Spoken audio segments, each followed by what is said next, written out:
Hey guys, welcome back. Michael here, ChiCityYaker, out on the water today. What we're going to talk about is spring coho setups. I'm going to walk you through what we're running, what I'm running them on, and actually talk about how I set up my spread out of the kayak here.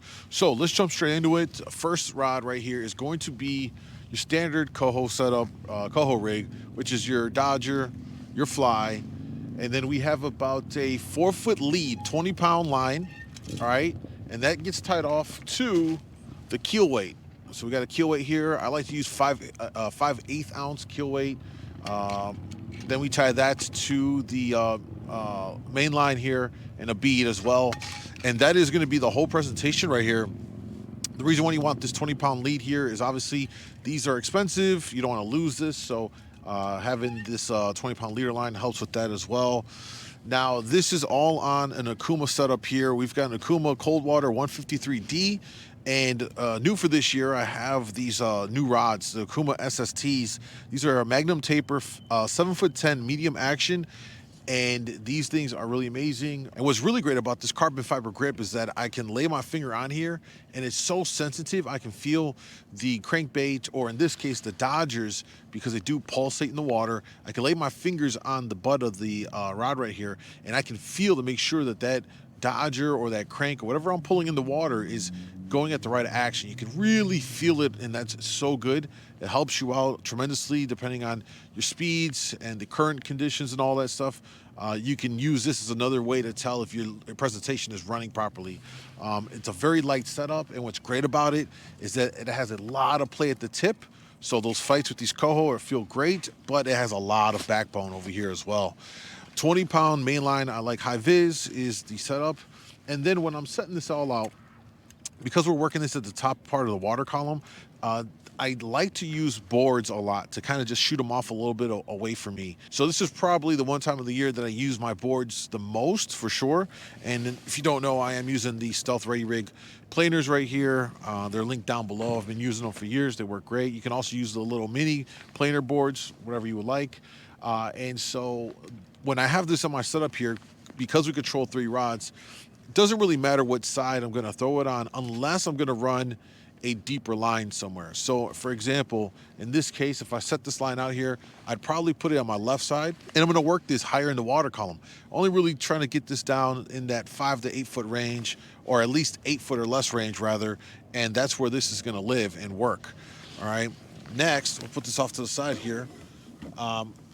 Another way to go about things without a keel weight is going to be the same kind of a setup, right? I still got the same rod, the same reel, same line.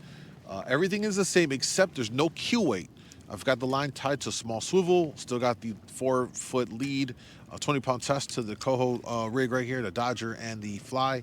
What's different about this setup here is that there are periods where these fish will slide down a little bit deeper in the water column. And when I say deeper, I'm talking about 15 to 20 feet.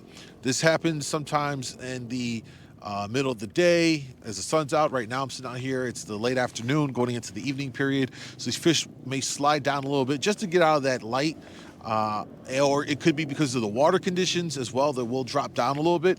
And when that happens, the keel weight, you don't want to have to run like hundreds of feet of line back there just to kind of get it to that depth.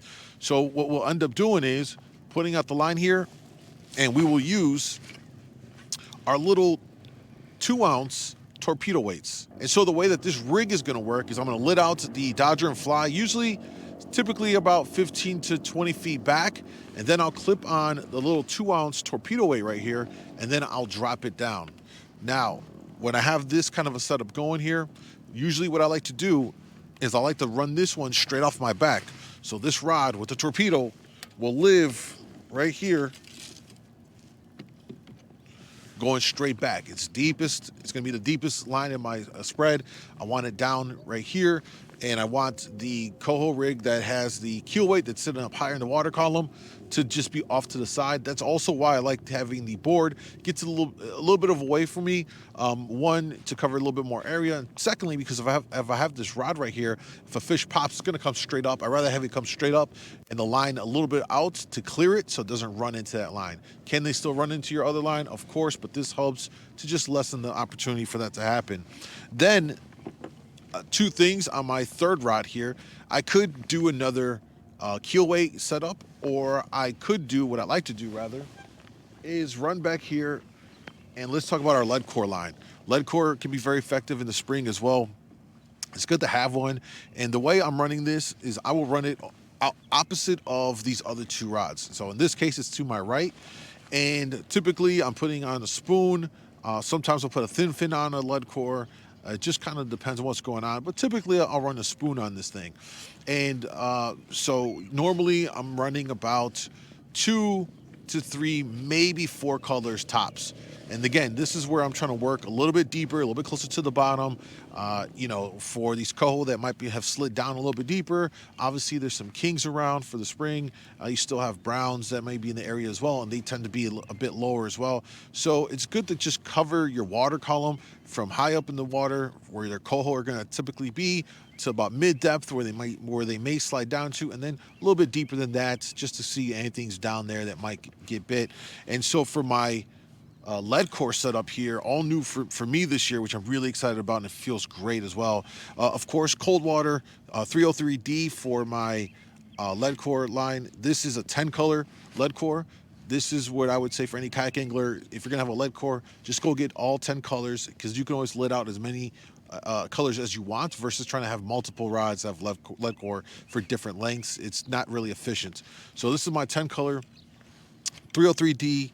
And I've got this paired up with a Okuma Guide Select Pro rod right here. This is 8'2". This thing is rated for 1/2 ounce to 5 ounce weight.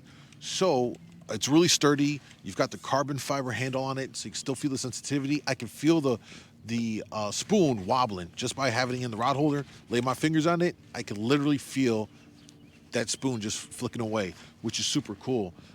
So we got to break it in and actually catch a fish, but I can tell you right now, it feels really good. Once again, you've got a bit of play up top here. You got some good play, but then when you get to the business end, it's really stiff. It's going to feel great. The rod itself is really light. The reel, not so much, because you've got the lead core line, and that's a lot of line on there, and it's pretty heavy. I do run one other lead core rod.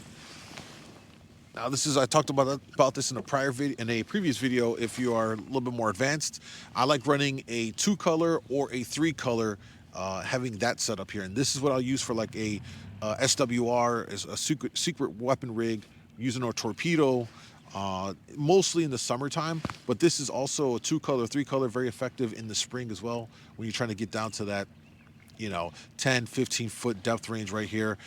It's the same setup. The reel is on a 203 cold water, so it's not the big one, because I don't need that many colors of light on here, so I can downsize the reel. This feels a lot better than the other one, because that one's bigger and heavier because of the reel size and all the lead core on it. And I'm also, again, using the Guide Select Pro. This is 8'2", medium heavy. Again, feels great. These all new rods that I have from Okuma, they feel amazing, and they are definitely a step up from the previous setups I've been running.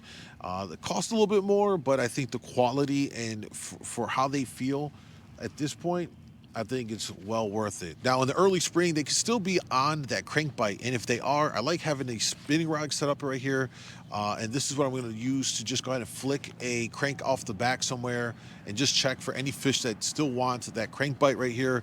And this year, again, new rods for me, Okuma SST. This is the twitching rod, 7'6", medium action. I've got it paired with their all-new Okuma Samar HD spinning reel. This is a 3,000 size. I like this for Lake Michigan, because if you hook up with a big fish, you've got the line capacity on here. 20-pound braid is what I'm rocking on it, and the reel feels amazing. The whole setup itself, just very light. I'm really becoming a big fan of the carbon fiber handles, because again, it allows me to tell if my lures are running properly, especially with these crankbaits.